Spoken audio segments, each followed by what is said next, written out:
Good evening. Welcome to This Week in Turkey. President Recep Tayyip Erdoğan, Russian President Vladimir Putin, and Iranian President Hassan Rouhani met in Ankara on Wednesday to hold talks on ending the war in Syria.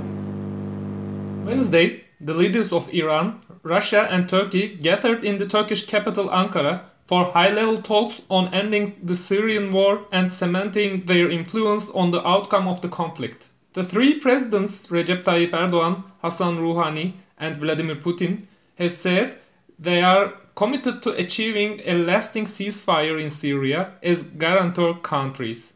They also vowed to protect Syria's territorial integrity, even as all three nations maintain a military presence inside the country. The leaders called for more support from the international community and emphasized their opposition to separatist agendas in Syria.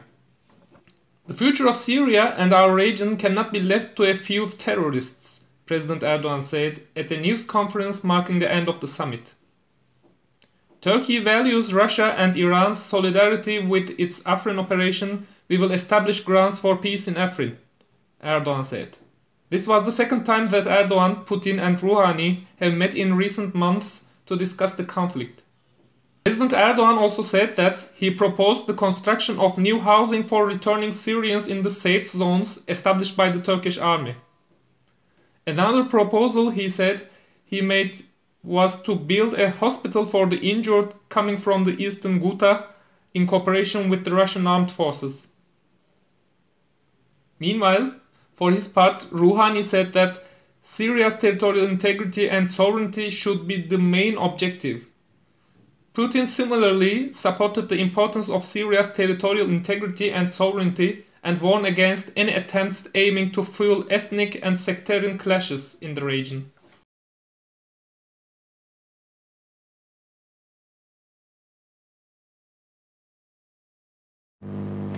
Joining us from London tonight to talk about this week's tripartite summit on Syria is Gney Yıldz, who is a Syria specialist at the European Council of Foreign Relations. Welcome, Gney. Thank you. Hi there. So, what can you tell us about the timing and meaning, symbolic meaning perhaps, of this summit? Well, it was a critical summit, especially since it was held in Turkey after Turkey's successful and shorter than expected victory in Afrin offensive in northwestern Syria. And we can remember this is the second time this tripartite meeting is these three leaders are meeting in the last several months, and the last meeting was in November. It came just after Turkey's offensive in Idlib began, and since then that the previous summit bore significant results, such as Russia agreeing to Turkish ground as well as air offensive into Afrin, which was until then held by the YPG, People's Protection Units, the main Kurdish group in the area. This summit is significant in the sense that it is coming in a period when the regime has been finalizing its victory in eastern Ghouta region near Damascus, and preparing to move on to other rebel-held areas, including Idlib. Probably the last phase will target Idlib, which at that time will determine how much the relations between Russia and Turkey holds without, against different tensions. For example, the Al-Qaeda presence in Idlib, the Hayat Tahrir al-Sham presence in Idlib, whether Turkey will help Russian or the regime forces to capture this area. Turkey has been doing its best up until now to hold the ceasefire between these two regions, but what Russia wants Turkey to do is to move on to this Idlib area. What the Afrin offensive actually probably meant for this summit is that if the Afrin offensive went on for another few months, with the YPG resisting inside Afrin city, then Russia would have been in a better position to push Turkey to do hit its side of the bargain in Idlib or in other areas. But since Turkey has been successful in Afrin in a shorter time than it expected. I think Turkey holds more cards now against Russia, which will create problems for both Russia, Iran, and the regime. Because all these forces, as well as coming together against the YPG-US alliance or US partnership in Syria, they have different agendas to follow. So in that sense, now we saw like a successful alliance between these three countries, but whether it will fall short of providing a permanent resolution in Syria, we will have to wait and see. We're talking about an emerging alliance here, as you've just mentioned, but a striking detail about the outputs of this summit was that YPG was not listed as a terror group by Putin and Rouhani after the meetings, although it was by President Erdoğan. And this is known to be a red line for Ankara. So what do you think is going on here? What does this tell us about the inner dynamics between the three countries? In terms of priorities? Yes, I mean, I tried to, I touched on it very briefly a moment ago, that all probably regional and international forces were expecting that YPG will continue resisting against Turkish offensive, so that they will hold more cards against Turkey, and they will have more time to set up to carry out their own interests, actions for their own interests in Syria. But since the Afrin offensive concluded, very quickly, and now Russia, both Russia and Iran is firmly allying with Turkey against the YPG because of the YPG-US alliance. But at a time when US is signaling a withdrawal from Syria, what unites Iran, Turkey, and Russia is actually YPG-US alliance on the ground. If this alliance breaks down, if US moves or limits its presence in Syria, then we no longer will be able to see this alliance working anymore, because Russia and Iran are not necessarily against YPG per se, like YPG alone. They're against the YPG's partnership with the US on the ground. So, Russia will need a YPG resistance to Turkish offensives in order to keep Turkey in control. If YPG do not resist against Turkey in Afrin, or maybe in Manbij, if an operation takes place, depending on what the US will decide, then Russia will be in a difficult position to keep its hold on Turkey, because Turkey now is controlling a significant territory in northern Syria. And if you count also the number of refugees, Syrian refugees inside Turkey, which could also be relocated in these areas, that will give Turkey an enormous influence over the region, which also risks Tehran's presence, Iran's presence in Syria. As we know, like my sources told me, that it was Iran who protested and prevented Turkish offensive into Tel Rifat area, following the offensive in Afrin city center. So it was Iran who prevented, apparently, that offensive to go all the way along the regime lines, and also all the areas controlled by the YPG. So this shows that despite the alliance against YPG-US partnership, support to Turkey, that support has a limit. When these countries do not see a strong YPG presence to balance of Turkish offensives in the region. Gney, the statements that came separately from Turkey, Iran, and Russia after Wednesday's talks point to an important consensus between these three governments. A significant consensus has been reached, although they're known to pursue different agendas on different issues. And let's talking about the future now. How do you think these three governments are likely, how exactly are they likely to diverge in the future, in the coming period? Well, we can also add the regime into this dimension. So all these forces have slightly different agendas. Russia, I would argue that has gained enormously. The main winner of Turkey's Afrin offensive is Russia, because Turkey will need Russian approval to remain in the area for every day of their stay in that region, which brings the Turkish-Russian relationship into a strategic level. So, and Russia is, Russia's main client in Syria is the Syrian regime. But if Turkey is there as well as another Russian client, which depends on Russian approval, then it's a huge win because of also, not just because of Turkey being a NATO member, pulling Turkey out of Western alliance, but also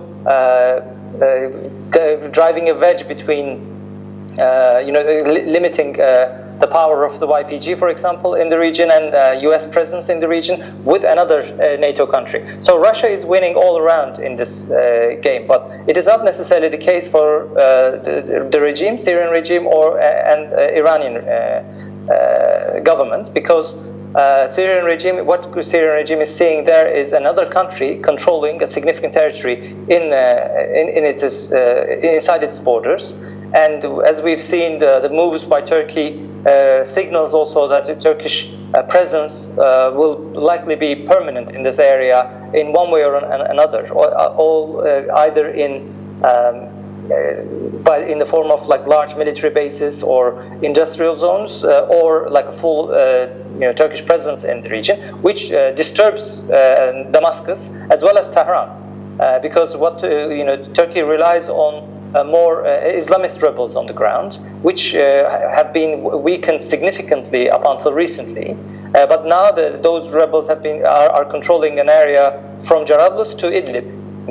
The different alliances are controlling those areas, and they could pose a significant threat to both against Iran and Damascus. So Damascus is not as happy as Russia to see Turkey moving into this region, and there might be, this is pure speculation, but Russia could agree to a solution in Syria that doesn't necessarily include President Assad as president. But that is a red line for Iran. Iran wants Assad or Assad family in place for its own interests. So that could also be another issue of divergence between Russia and Iran. And then we can see different alliances being formed in the region. And Iran is very significant in this sense, also because of the situation in Iraq. For example, Turkey has been pushing, as well as Manbij, pushing to carry out an operation into Sinjar area in Iraq, near Iraqi Kurdistan. And that region is significant mostly because of its geographical situation vis-a-vis northern Syria. And for that, Turkey cannot rely on Russian support, because Russia is not necessarily in charge in that region, in Iraq. Who is in charge in Iraq are the US and the Iranian regime supporting the Baghdad government. So in that sense, the things we need to look for are whether Turkey can secure permission from Tehran or the US to carry out an operation against the Sinjar area, or whether US green lights some sort of agreement with Turkey on Manbij. These two are very significant, but the US signaling of withdrawing from the area can cause, allies, these tripartite allies, countries who were in the summit, to possibly break down. Because what actually brought these forces firmly close together was an announcement by the US about setting up a 30,000 strong border force in the region. So US made that announcement in northern Syria to set up a 30,000 strong force, mainly composed of YPG and others, without necessarily getting approval from the forces on the ground, like from the YPG and others. That provoked a huge backlash from Russia first, and then Turkey joined in. And then these countries were able to agree on an offensive, strategic offensive such as Afrin. But if US steps back, then we can see these allies diverging further in their interests. You've already started talking about this in your responses, but how do you think this summit will affect Turkey's future presence in Syria? What does the outcome of this summit tell us about how Turkey's likely to act in the region? Obviously, I'm asking this with reference to the possible extension of Turkey's military campaign over to Manbij. Yeah, the potential extension of Turkey's military campaign will not necessarily just depend on these, the summit here, because neither Russia nor Iran is in charge of the areas where Turkey wants to extend their offensive to, such as Manbij. The airspace in those areas are controlled by the U.S., and the U.S. have a significant military presence on the ground, as well as France, recently joining in. So what will determine, whether Turkey will go into Manbij area will not necessarily be in this summit, but in Turkey's future relationship with the U.S. What the dichotomy in front of Turkey is that Turkey used its relations with Russia very cleverly to carve an area of influence in northwestern Syria. But in order to consolidate its presence in this area, Turkey might want to maneuver towards the West in order to set up new alliances to secure its presence in that area by securing Western presence, to use it as a leverage against Russia. Whether that will happen, we'll have to wait and see, and that goes beyond the border limits of this summit. One small but significant thing we need to watch for will be what will happen in Tel Rifat region. As I mentioned earlier, in southeastern corner of Afrin, Afrin region broadly, there's a separate region called Tel Rifat Shehbar region. And if Turkey, it wasn't clear from the summit whether Turkey secured a permission to carry out an operation into this region. And as I mentioned, it is mainly Iran who is preventing this. And another significant development was that, a symbolic but significant in the sense that Russian Foreign Minister Sergei Lavrov mentioned that no resolution in Syria will be without the Kurds, which is very ironic given the fact that Russia just cooperated with Turkey to wipe out the main Kurdish group, the YPG, from a significant region. But this vindicates the earlier argument I was making, that Russia is siding firmly with Turkey against the YPG, but they need YPG in order to keep Turkey under control. And if YPG acts the way it acted in Afrin, then Russia will need to create, you will try to prop up some sort of Kurdish presence that are in some way hostile to Turkey. Probably that's why Foreign Minister was mentioning that just before this summit, probably trying to increase his side of leverage against Turkey more, to try to push Turkey to concede more to Russia, to prevent Russia from backing Kurdish groups in northern Syria. Mm-hmm. And finally, what's your take on the recent comments by U.S. President Donald Trump about the U.S. withdrawing its troops from Syria? How likely is this? How likely are we to witness a U.S. withdrawal from Syria soon? Well, the interesting thing is there are local actors, proxies, regional countries, and global forces converged in Syria. And as we go up to the global actors, the level of the possibility of predicting their actions becomes even less and less possible. I mean, it's very, very difficult to understand the chess game Russia is playing, for example. But on the other side, the Trump administration's, one of the main foreign policy kind of features of this administration is that it is very difficult to predict what President Trump will do. I mean, we've seen his attempts, his discourse and the different practice on North Korea, for example.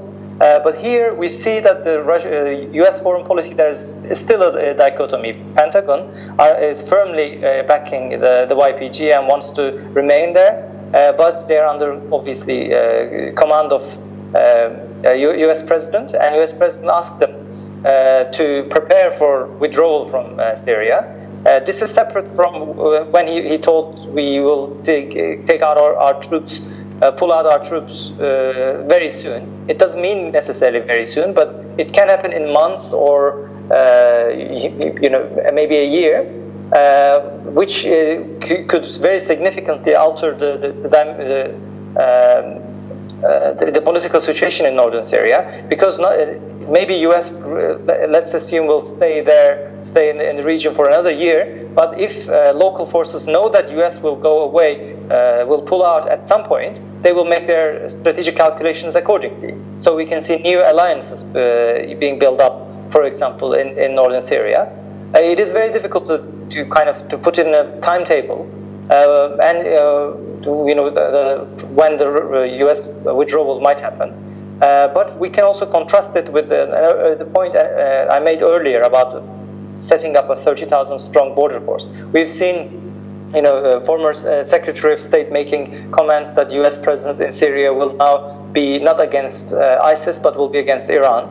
And anti-Iran position is very strong in U.S. foreign policy at the moment. So if U.S. withdraws from this area, it is curious to see how they will mostly lose the influence to Iran in this region via the Syrian regime and also other Iranian proxies. Iran is a very strong ideological force on the ground, even among some Sunnis in different regions. So if U.S. wants to continue its anti-Iran policy, they need to find a way to counter Iran in a different maybe zone. But at one point, making statements like we'll be almost permanent in Syria, we will help setting up a 30,000 strong border force, and a few weeks later talking about a withdrawal is not necessarily very coherent or very presents a trustable foreign policy, both for countries like Turkey, but also for local forces like the YPG or other Arab groups in the region. Thank you very much, Gney, for joining us tonight once again and for your comments. Thank you very much, Aylin, for having me. Russian President Vladimir Putin visited Turkey on Tuesday to hold talks on bilateral ties and the war in Syria. Russian President Vladimir Putin paid an official two-day visit to Turkey on April 3rd to meet President Erdoğan. The two leaders held talks on the bilateral ties between Turkey and Russia, as well as the ongoing war in Syria. On Tuesday, the two leaders attended via teleconference a symbolic groundbreaking ceremony for Turkey's first nuclear plant, which is to be built in Akkuyu, near the southern province of Mersin. The Akkuyu plant will become the 56th nuclear plant under construction in the world. When the first reactor of the Akkuyu plant is put into operation in 2023, Turkey will join the family of nuclear energy producers, Erdoğan said. The distance we have covered in our relations with Russia in the last 15 years is very important, he added, also referring to an agreement for Ankara to purchase long-range S-400 missile defense systems from Russia and the Turk Stream natural gas pipeline project to transport Russian gas. We are not just kickstarting the construction of Turkey's first nuclear plant, we are founding Turkey's nuclear sector, Putin said in the ceremony.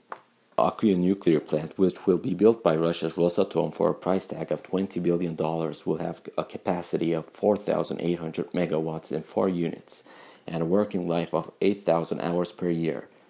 In the first phase of the construction, 2 units with a capacity of 2,400 megawatts are planned to be built. During a joint press conference after the two leaders' meeting, Putin told reporters that they took the decision to speed up the timetable of the delivery of the Russian S-400 air defense missile systems.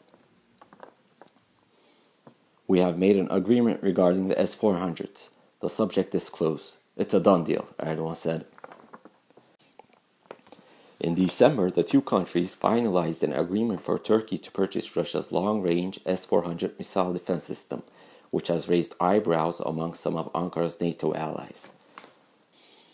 Erdoğan and Putin, accompanied by several ministers, also attended a Turkey-Russia high-level cooperation council meeting in Ankara on Tuesday.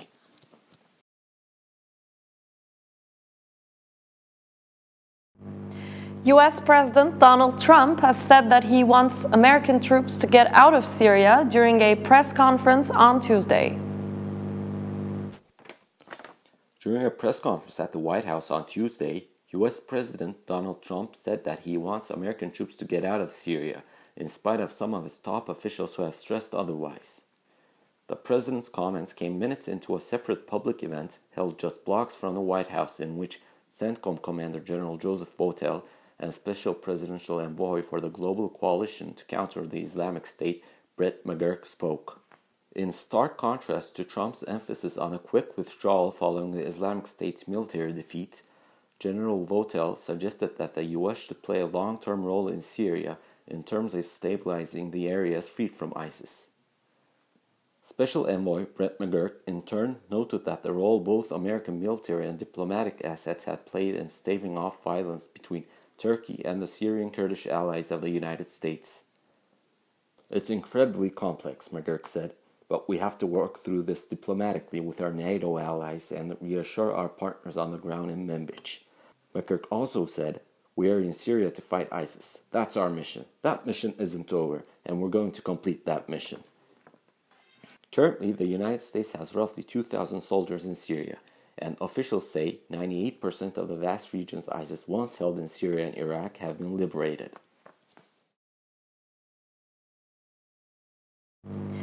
President Erdoğan called Israeli Prime Minister Benjamin Netanyahu a terrorist after Israel opened fire on protesters on the Gaza border last week. A war of words has erupted between the leaders of Israel and Turkey after Israeli forces opened fire on some violent demonstrations on the Gaza border last week. On Saturday, President Recep Tayyip Erdoğan called the deaths of 16 protesters and the over 1,700 injured as an unhuman act. Following Israeli Prime Minister Benjamin Netanyahu's sharp comeback, Erdoğan responded on Sunday by saying, "We are dealing with terrorists, but your concern is not the terrorists, because you are a terrorist state yourself. As a terrorist state, what you have done in Gaza is clear, what you have done in Jerusalem is clear," he said to a crowd at a rally. "The most ethical army in the world will not be lectured to by those who have been indiscriminately bombing civilian populations for years. I suppose that's how you mark April Fool's Day in Ankara."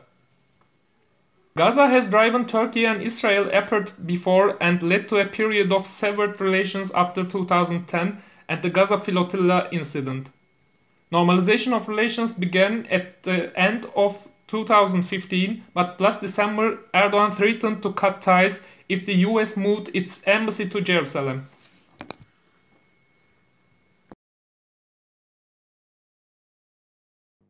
Six Turkish nationals were arrested in Kosovo over alleged FETÖ links last week. Late last week, 6 Turkish nationals were arrested in Kosovo at Turkey's request over alleged links to schools financed by the Gülen movement, widely believed to have orchestrated the failed coup attempt in 2016. Ankara accuses the 6 of being recruiters for a network of the FETÖ organization and said they had helped people accused of connections to the network to leave Turkey. However, Kosovo's Prime Minister Ramush Haradinaj criticized the secret deportations of the Turkish nationals. Prime Minister Haradinaj called the arrests a mistake and has ordered an investigation. He then dismissed his interior minister and the head of the secret service for failing to inform him of the arrests ahead of time. Meanwhile, Kosovo's parliament voted to set up a committee to investigate how 6 Turkish citizens were arrested. Turkish President Recep Tayyip Erdoğan, on the other hand, slammed Haradinaj for criticizing the secret deportations from Kosovo. Erdoğan stated that Prime Minister Haradinaj would pay for dismissing his interior minister, air intelligence chief, for deporting the 6 from Kosovo without his permission. Erdoğan asked, "Since when have you started to defend those who attempted a coup in Turkey? How can you defend these people who attempted a coup against Kosovo's brother country, Turkey? You will answer for this," he added. Ankara has long been in effort for the extradition of Gülen-linked individuals from all over the world. A few hundred people from the movement have already been brought back to Turkey as a result of political and intelligence cooperation with countries such as Sudan, Pakistan and Afghanistan. According to senior Turkish officials, Turkish secret agents in 18 countries have seized 80 Turks suspected of having links to the group. Presidential spokesman Ibrahim Kalın said later that the arrests and extraditions had been handled legally and that Turkey intended to carry out more. Good Party held its first extraordinary General Congress on Sunday. The Good Party held its first extraordinary General Congress on April the 1st in order to meet a necessary condition for its inclusion on the higher election board's list of parties to participate in elections. Meral Akşener was elected as party chair once again at the Congress, the theme of which was "The Good Ones to Win." In her speech during the Congress, Akşener said that people are currently silent because of fear, pledging that the Good Party will destroy the wall of fear. Today, our rulers have ruined the order of our country in order to establish their own order. There is nothing they wouldn't do to protect their own future and their authority. Anyone who touches their authority is labeled as traitor, as an enemy. The rulers of the country have delivered our shining youngsters to the Fethullahist terror organization, FETÖ, she added. Akşener added that the ruling Justice and Development Party, the AKP, was fearful ahead of the upcoming elections, which is what lies behind its alliance with the Nationalist Movement Party, the MHP. A former MHP deputy, Akşener, announced the foundation of the Good Party on October 25th last year, alongside a number of other former MHP dissidents. The AKP and the MHP, meanwhile, recently formed a People's Alliance endorsing the candidacy of Erdoğan for re-election as president and pushing for a legislative amendment formally allowing pre-election alliances. Now let's take a look at what's on in Istanbul next week. Organized by the Istanbul Foundation for Culture and Arts, the 37th Istanbul International Film Festival kicks off today. The festival will go on until the 17th of April in movie theaters across Istanbul. It offers a wide selection of international films as well as recent Turkish productions.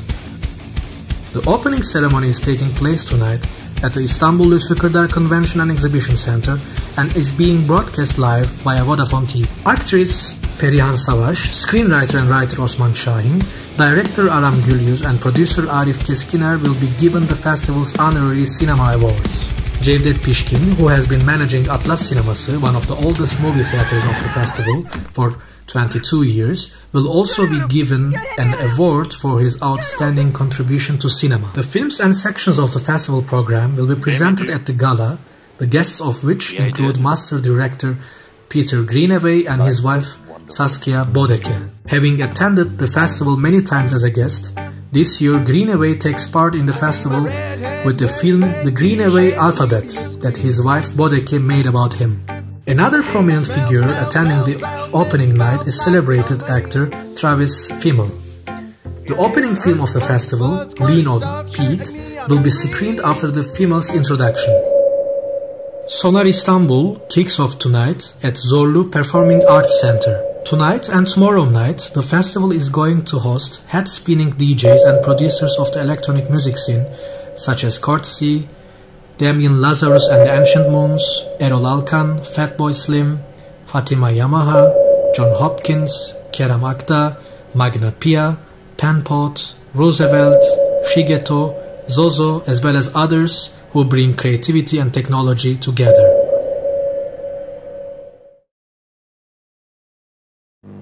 That's all from This Week in Turkey. Thanks for tuning in and hope to see you again next Friday at 9 p.m. Goodbye.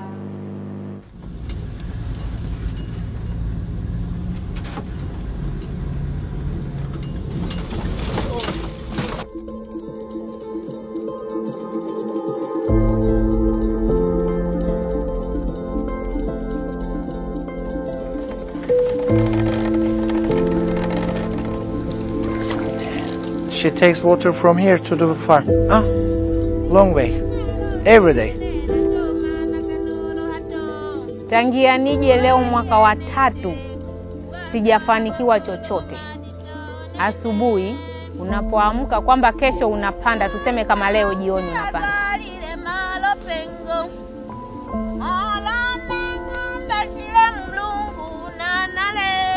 Africa, we used to helping each other to solve our literacy problem.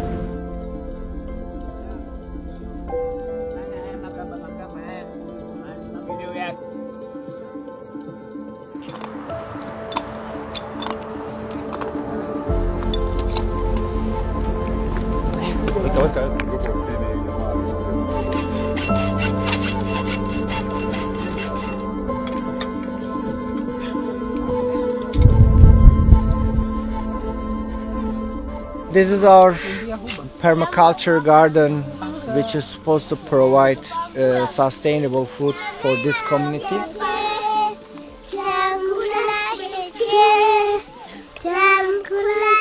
Yeah, other part there is water right now. Tulikuwa tukisumbuka kweli kwa maji. Tukienda mabondeni huko kwa maji. This is one of the solar kits that we have provided. It changes the life completely.